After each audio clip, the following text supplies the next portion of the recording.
ఓం సాయిరామ్. బాబా భక్తులందరికీ కూడా నమస్కారం అండి. అందరూ కూడా సుఖంగా సంతోషంగా ఎప్పుడూ కూడా ఆనందంగా ఉండాలి అని చెప్పి ఆ బాబాగారి తరపున నేను కూడా మనస్ఫూర్తిగా కోరుకుంటున్నాను. ఈరోజు బాబాగారు అందించే సందేశం ఏంటి అంటే కనుక, తల్లి, నీ సొంత బంధువు ఒకరితో నీకు అపాయం అనేది రాబోతుంది. వెంటనే తెలుసుకో. ఇప్పుడు తెలుసుకొని ఈ ఆపద నుంచి నువ్వు ఈరోజే బయటపడమ్మా, నిర్లక్ష్యం చేయకు అని చెప్పి ఏదో ఒక తెలియని సందేశాన్ని ఈరోజు బాబాగారు మనకి అందించాలి అనుకుంటున్నారండి. మరి బాబాగారు అందించాలి అనుకుంటున్న ఏ సందేశమైనా కానీ అది మన భవిష్యత్తుకు ఒక పునాది అని చెప్పి మనందరికీ కూడా తెలిసిన విషయమే కదా. మరి సందేశం వినే ముందు ఎవరికైతే బాబాగారు అంటే నమ్మకం ఉంటుందో వారందరూ కూడా ఈ వీడియోకి ఒక చిన్న లైక్ ఇచ్చి వీడియోని వినడం అయితే మొదలు పెట్టండి. ఇక చాలామంది కూడా గురువుగారి గురించి అడుగుతున్నారండి. అక్క, ఎన్నో రకాల సమస్యలతో మేము ఇబ్బంది పడుతున్నాం అక్క, మీకు తెలిసిన గురువుగారు ఎవరైనా ఉంటే చెప్పండి అక్క అని చెప్పి అడుగుతున్నారండి. ఈ గురువుగారు మనకు తెలిసిన గురువుగారేనండి. గురూజీ శివరామరాజు గారు. శ్రీ షిరిడి సాయిబాబా ఆశీస్సులతో జ్యోతిష్యం చెప్పబడును. Phone number 9959422552.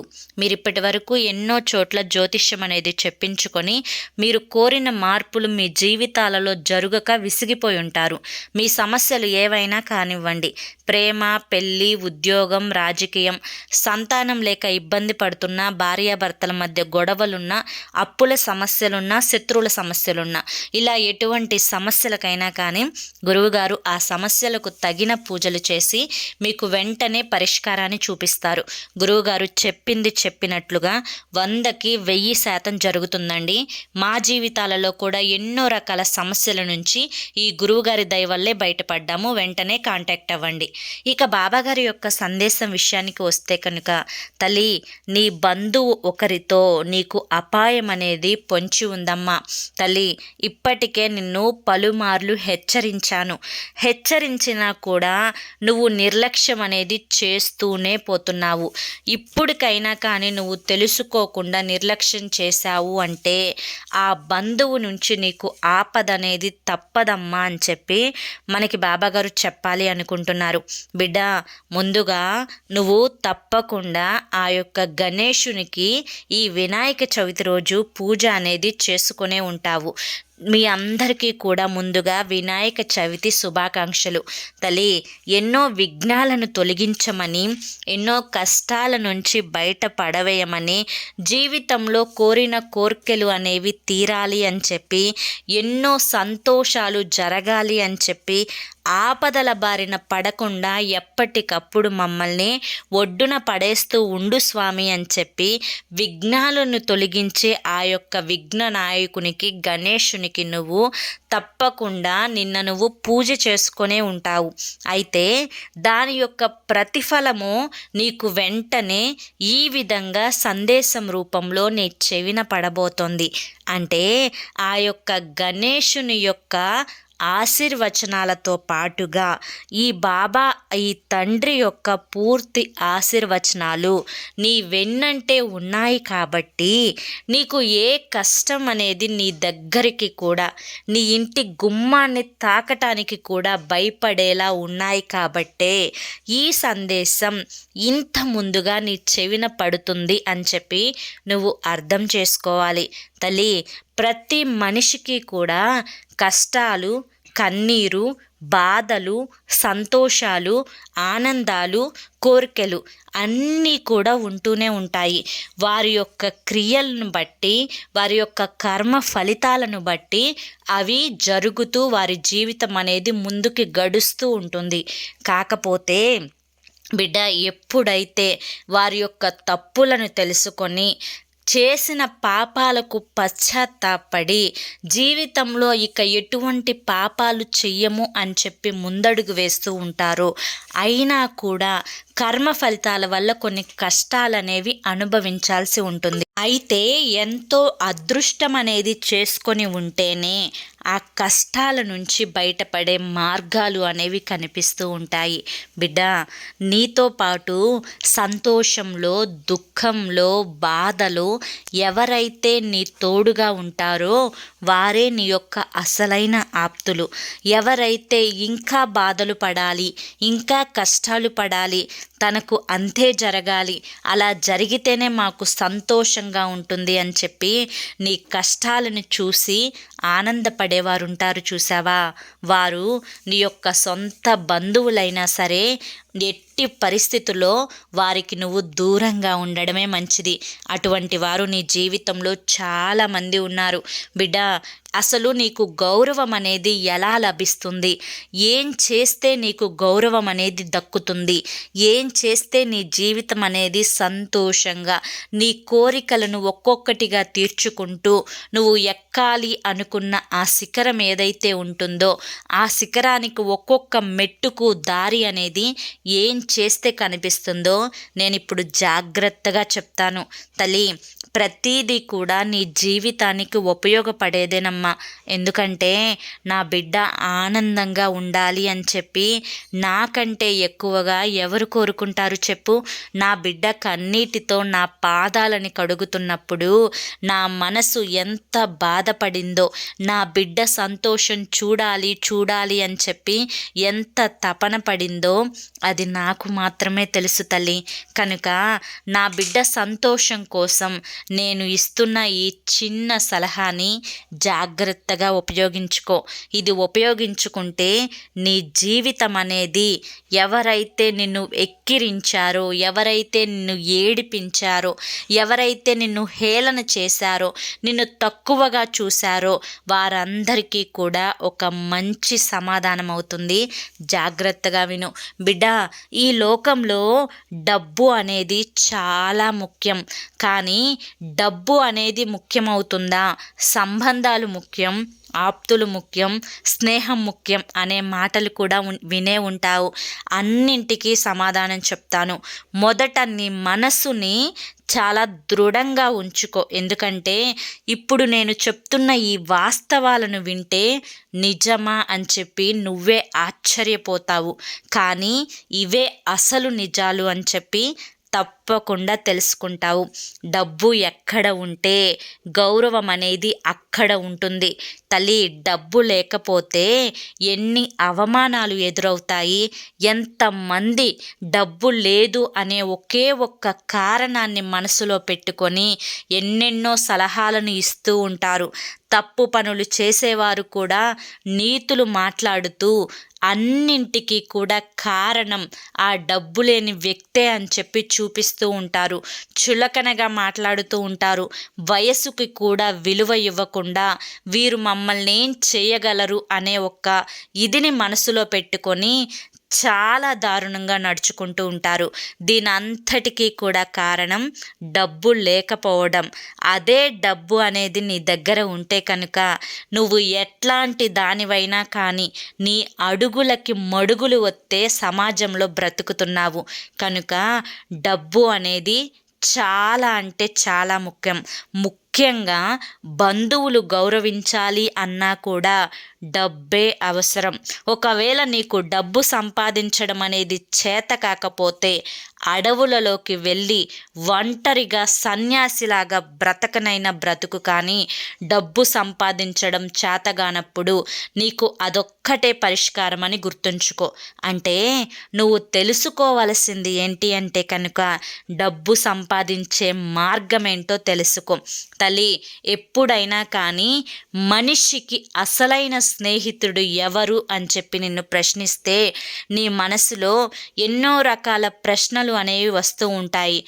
నా స్నేహితుడు ఇతను, లేదా నా స్నేహితుడు ఈ బంధువు, లేదా నా స్నేహితుడు నా కుమారుడు, నా కుమార్తె అని చెప్పి. కానీ నేను ఇప్పుడు నువ్వున్న స్థితిని బట్టి నేను చెప్పే సమాధానం ఏంటో తెలుసా తల్లి? ఇది కొంచెం నీకు కఠినంగా ఉన్నా కానీ ఇదే వాస్తవం అని చెప్పి నువ్వు కూడా అంగీకరిస్తావు. నీకు అసలైన స్నేహితుడు కేవలం డబ్బు మాత్రమే. ఎందుకంటే తల్లి, నువ్వు ఆపదలో ఉన్నప్పుడు కాపాడేది ఆ డబ్బే, నువ్వు ప్రాణాపాయ స్థితిలో ఉన్నప్పుడు కాపాడేది ఆ డబ్బే, నిన్ను నలుగురు విలువగా చూడాలి అనుకునేది ఆ డబ్బే, నిన్ను నలుగురిలో ఒక స్థానంలో నుంచోబెట్టేది కూడా అదే డబ్బు అని గుర్తుంచుకో. కానీ ఎప్పుడైనా కానీ డబ్బుని సంపాదించడానికి ప్రతి మనిషి కూడా రకరకాల మార్గాలను ఎంచుకుంటూ ఉంటారు.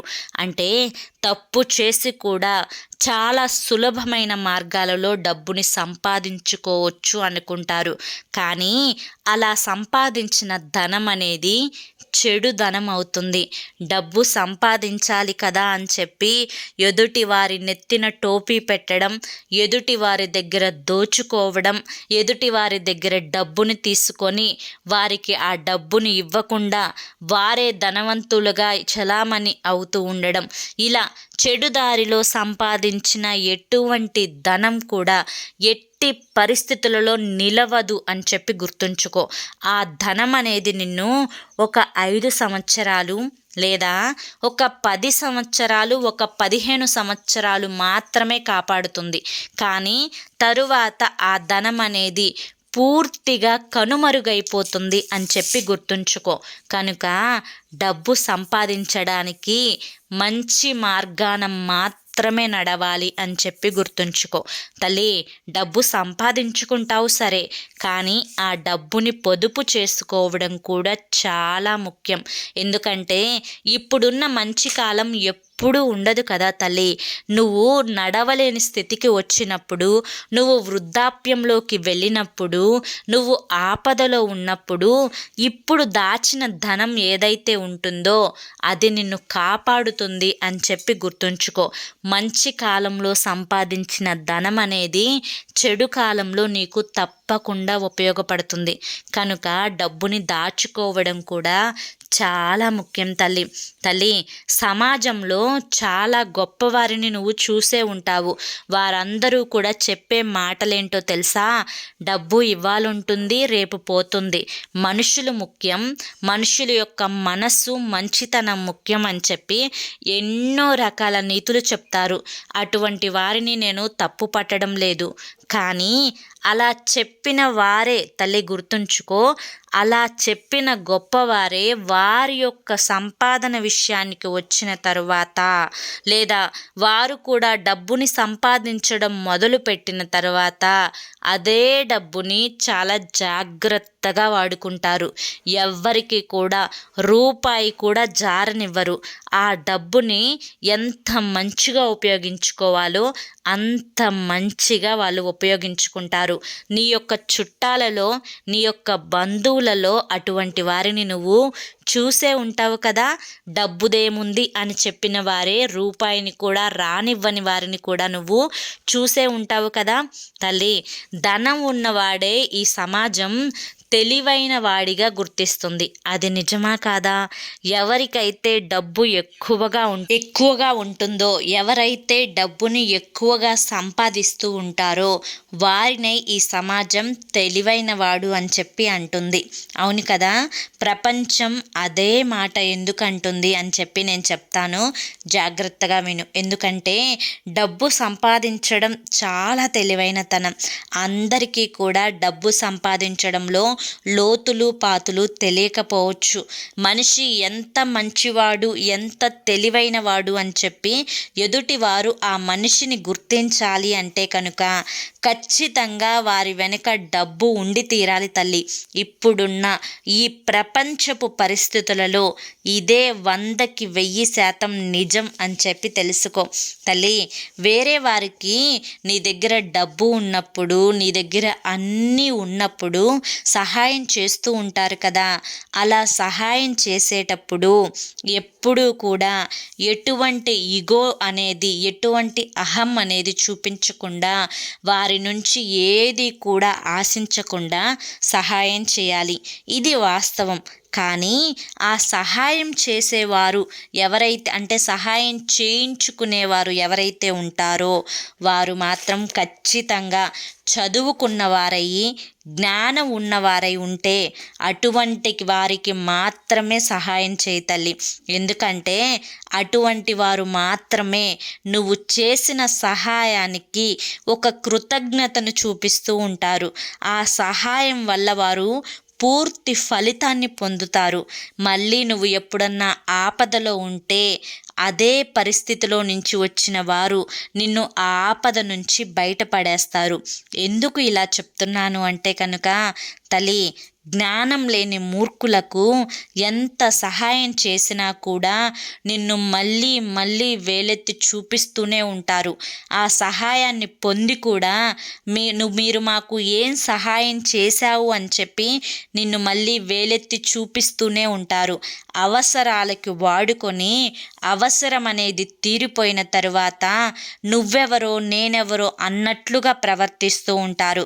కానీ జ్ఞానం ఉన్నవారు, చదువుకున్నవారు మాత్రమే ఆ యొక్క సహాయానికి జీవితాంతం రుణపడి ఉంటారు. ఆ యొక్క సహాయం విలువ తెలుసు కాబట్టి నీకు ఇచ్చే విలువను, నీకు ఇచ్చే ప్రాధాన్యతను ఎప్పటికీ కూడా పూర్తిగా చెప్పాలి అంటే చచ్చే వరకు కూడా ఆ సహాయాన్ని మర్చిపోలేరు తల్లి. అటువంటి వారికి సహాయం చేస్తేనే ఒక అర్థం ఉంటుంది.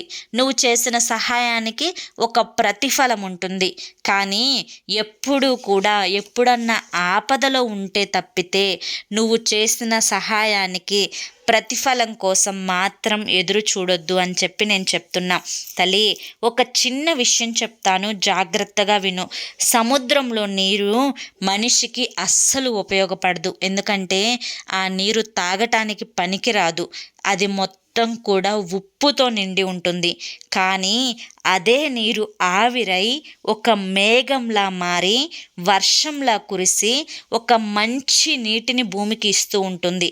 మళ్ళీ అదే నీరు నదులలో కలుస్తుంది, చెరువులలో కలుస్తుంది, ఏరులలో కలుస్తుంది. మళ్ళీ ఆ ఏరులై ఆ వాన నీరే వరదల్లాగా మారి ఆ మంచి నీరే ఒక ప్రవాహంలాగా మారి తిరిగి మళ్ళీ సముద్రంలోకే చేరుతుంది. కనుక ఎప్పుడైనా కానీ ఒక మంచివాడు ఎవరైతే ఉంటాడో ఏది కూడా ఎవరికి కూడా ఎటువంటి నష్టం కలిగించకుండా సక్రమ మార్గంలో మంచిగా ప్రయాణిస్తూ ఉంటాడో వాడే అసలైన ధనవంతుడు అవ్వగలుగుతాడు అని చెప్పి గుర్తుంచుకో బిడ్డా. నేను చెప్పిన మాట ప్రకారం నీ సొంత బంధువులు ఎవరైతే ఉన్నారో వారిలో ముఖ్యంగా నీకు తెలుసు. ఇప్పుడు నేను సొంత బంధువు అన్నప్పుడు నీ మనస్సాక్షికి తెలుసు వారు ఎవరు అని చెప్పి. వారితో ఇప్పటి వరకే నువ్వు ఎన్నో అవమానాలు పడ్డావు.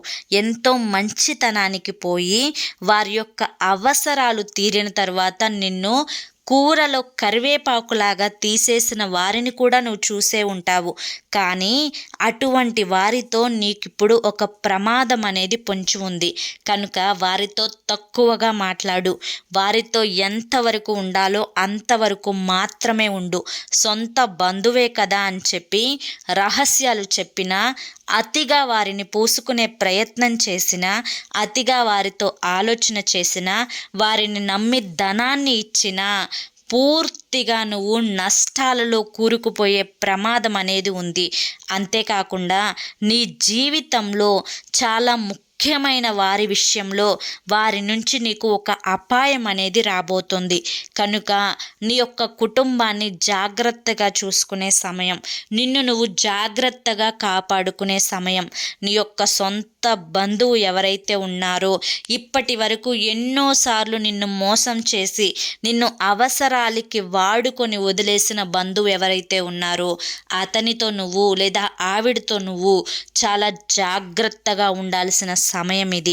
కనుక నేను ముందుగానే నిన్ను హెచ్చరిస్తున్నాను. ఎటువంటి నిర్లక్ష్యం చేయకుండా ఎక్కడికక్కడ నువ్వు స్పృహతో ఉంటే అది నీ జీవితానికి చాలా మంచిది అని గుర్తుంచుకో అని చెప్పి ఈరోజు బాబాగారు మనకి చాలా చక్కటి సందేశాన్ని అందించారు. మనకి ఒక మంచి మెళుకువని కూడా అందించారు. డబ్బు యొక్క విలువని కూడా అందించారు. కనుక ఈ సందేశంలో ఉండే ఆంతర్యాన్ని మాత్రమే మీరు పూర్తిగా అర్థం చేసుకొని అది మీ భవిష్యత్తుకు ఏ రకంగా ఎంతగా ఉపయోగపడుతుందో అలా మీరు దాన్ని వాడుకొని ఒక మంచి దారిలో కనుక ప్రయాణించినట్లయితే బాబాగారు అందించిన ఈ సందేశానికి ఒక అర్థం అనేది ఏర్పడుతుంది. కనుక ఈ సందేశం మీకు అర్థమైంది అనిపిస్తే ఈ వీడియోకి ప్లీజ్ అండి తప్పకుండా ఒక చిన్న లైక్ ఇవ్వడం మాత్రం మర్చిపోవద్దు. ఎందుకంటే బాబాగారు ఏది చేసినా మన మంచి కోసమే కాబట్టి బాబాగారి మీద నమ్మకం ఉన్న వారందరూ ఈ వీడియోకి ఒక చిన్న లైక్ ఇవ్వండి. మొదటిసారి సాయి పిలుపు ఛానల్లోకి వచ్చినట్లయితే కనుక మన ఛానల్ని సబ్స్క్రైబ్ చేసుకొని సపోర్ట్ చేయండి. రేపు మరొక మంచి సందేశంతో తప్పకుండా కలుసుకుందాం. అంతవరకు కూడా బాబా ఆశీస్సులు అనేవి మీపై ఉండాలి అని చెప్పి మనస్ఫూర్తిగా కోరుకుంటూ సర్వే జనా సుఖినో భవంతు. ఓం సాయిరామ్.